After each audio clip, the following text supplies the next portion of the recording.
Jumpin' Jack Flash. Woo! It's a gas. So, I had this guitar tuned. I was doing Give Me Shelter yesterday because on the K Experience Music Project internet radio station, they played a version of that song, Give Me Shelter, by the lady. Her name is Mary, and her last name escapes me at the moment, who does the backup singing, you know, the Hey, mother! That part. And so she actually does a cover of that song, but it's crazy tuning. It's normally the guitar is tuned E. I'm just checking to make sure that everything's on right now. Okay, it's checked E, A, D, G, B, E normally, but this is I learned today called open E tuning, and it's tuned E, B, E, G sharp, B, and E. So if you want to play with this tuning at home, listen. Isn't that nice? And the good thing about open tunings is that it's basically just sliding your finger up and down like that, you know? So here's the riff for the Jumpin' Jack Flash. It's on the 7th fret. And then on the E string, the low E string, open, 2, and 5. And then back up to a bar chord on the 7th fret. And then for the all right part, it should go up to the 10th fret bar chord. So, and then down to 5. Right now, and then open. See this? I'm just playing the open here. Yeah, it's alright. The Jumpin' Jack Flash, it's a 7. Gas, and then again the 7.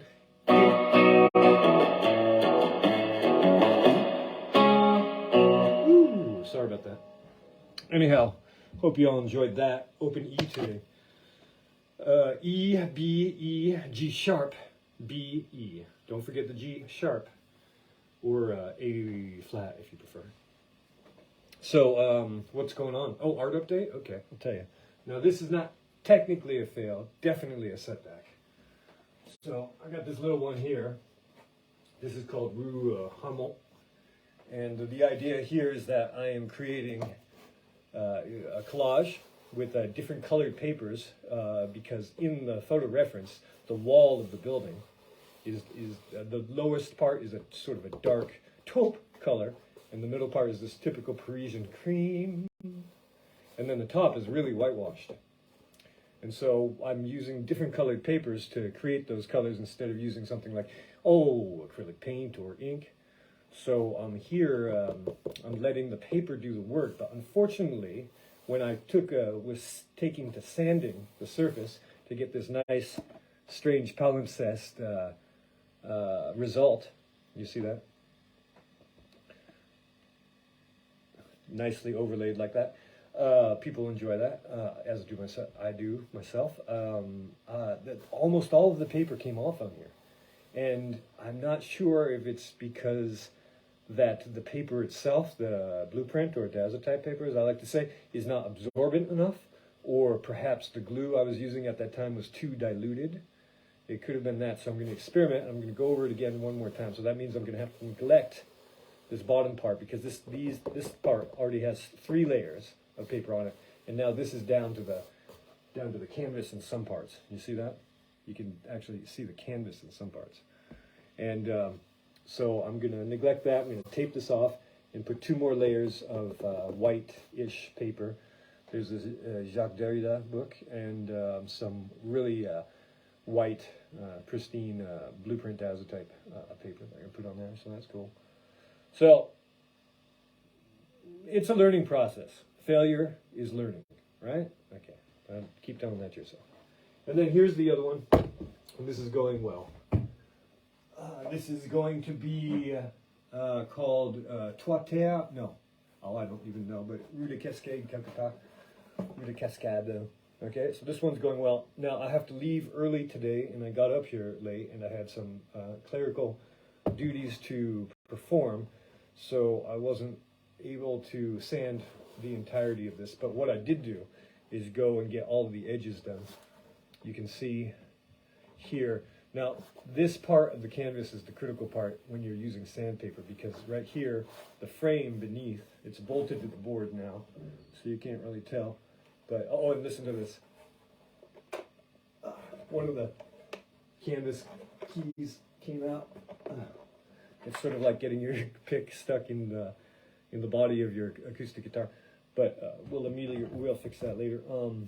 So the thing is that the frame is built sort of as a bevel, and it comes to a point right here. So if you rub some sandpaper over here, you risk slicing the canvas itself, the cotton canvas in this case. And so what I did was I do it carefully with my fingers instead of a sanding block, because then you have more control. I just get right up to the edge here and sand it down without damaging that where the canvas crosses over the point of the wedge. So voila, that's what's going on with this one. Now, there's so many of you watching today. How's everyone doing? Anyone got any questions or comments? Let's see, what else was I going to say? Oh, okay, so I'm going to sand this down when I get the time, not tonight. I think I'm going to, if I have the time, I'm running rather late. I have an appointment in 75 minutes, and down on the Seine.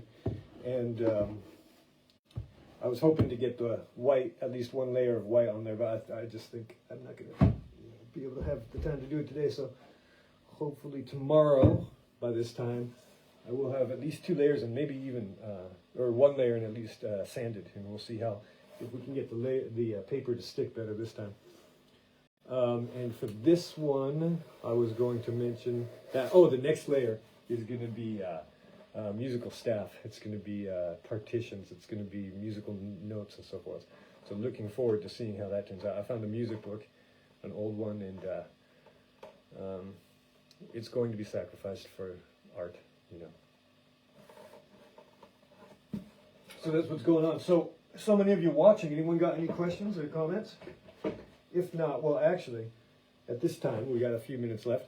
I usually read from Le Guerrier de la Lumière de Palocalo. But I found this book on my bookshelf the other day. It's called Zen Guitar by Philip Toshio Sugo. And it's similar to this one, that it's just brief passages talking about a certain subject. So maybe we will open this randomly. This one I have had my buddy's business card in it. You can see the tip of that there. And this one had a Paris postcard with a stamp. Isn't that nice? This one never got sent. So, anyone want to pick a page? Otherwise, I'll just do it myself. Okay, so this one is called Overthinking. I don't think about the meaning of it all. I just say, I say, just plug in your damn guitar and make some noise. Paul Westerbork, The Replacements. Do not analyze things to death. Sometimes the best strategy is ready, fire, aim. Have you heard this before? Do it first, then make adjustments. The answer lies in action, not in words. Ooh, how true is that? How true is that? Well, we've got a little bit of time. Maybe we should do another one. Anyone got any questions? Feel free to ask, You don't all have to sit there and be silent and enraptured by my riveting commentary and exposition.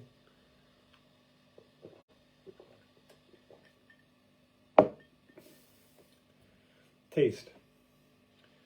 Not everyone is going to like what I do, and that's something I can accept. If everyone liked what I did, I probably wouldn't be playing anything of depth. A certain Joshua Redman. Anyone know Joshua Redman?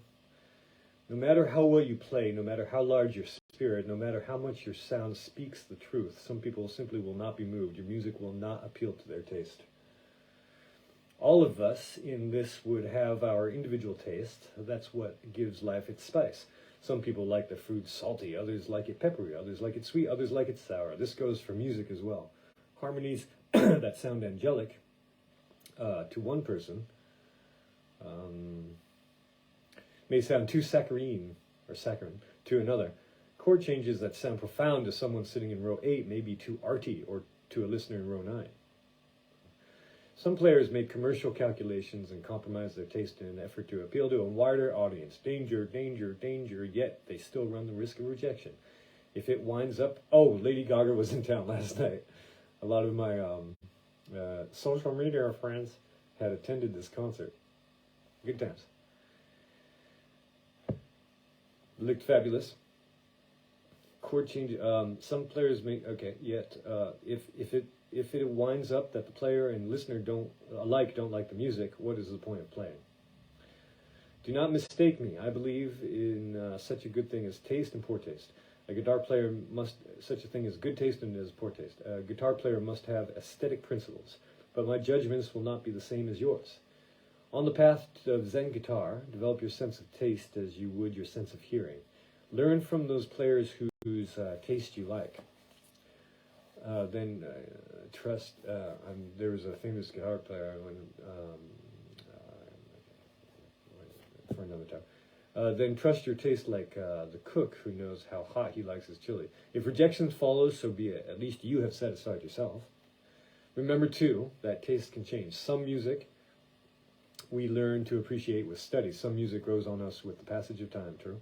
And some music we ignore for years until it catches us at exactly the right moment as we are driving down the highway. When I first heard Alice in Chains, I was like, what is this metal? It was that. Ooh, you see my fun now. But Alice in Chains is one of the best bands of all time. Play the truth, and it will remain the truth for listeners to discover when they are ready. Oh, how profound.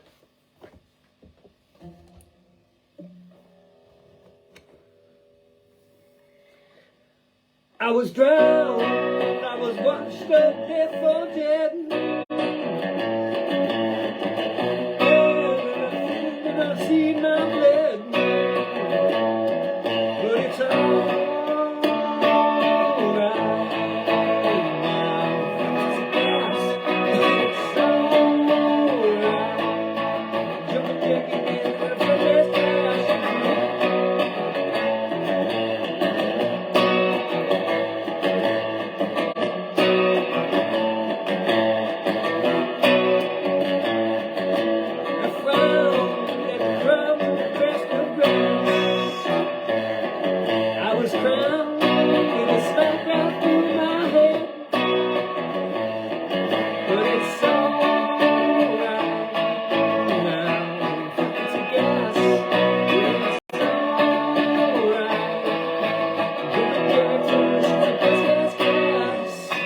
go.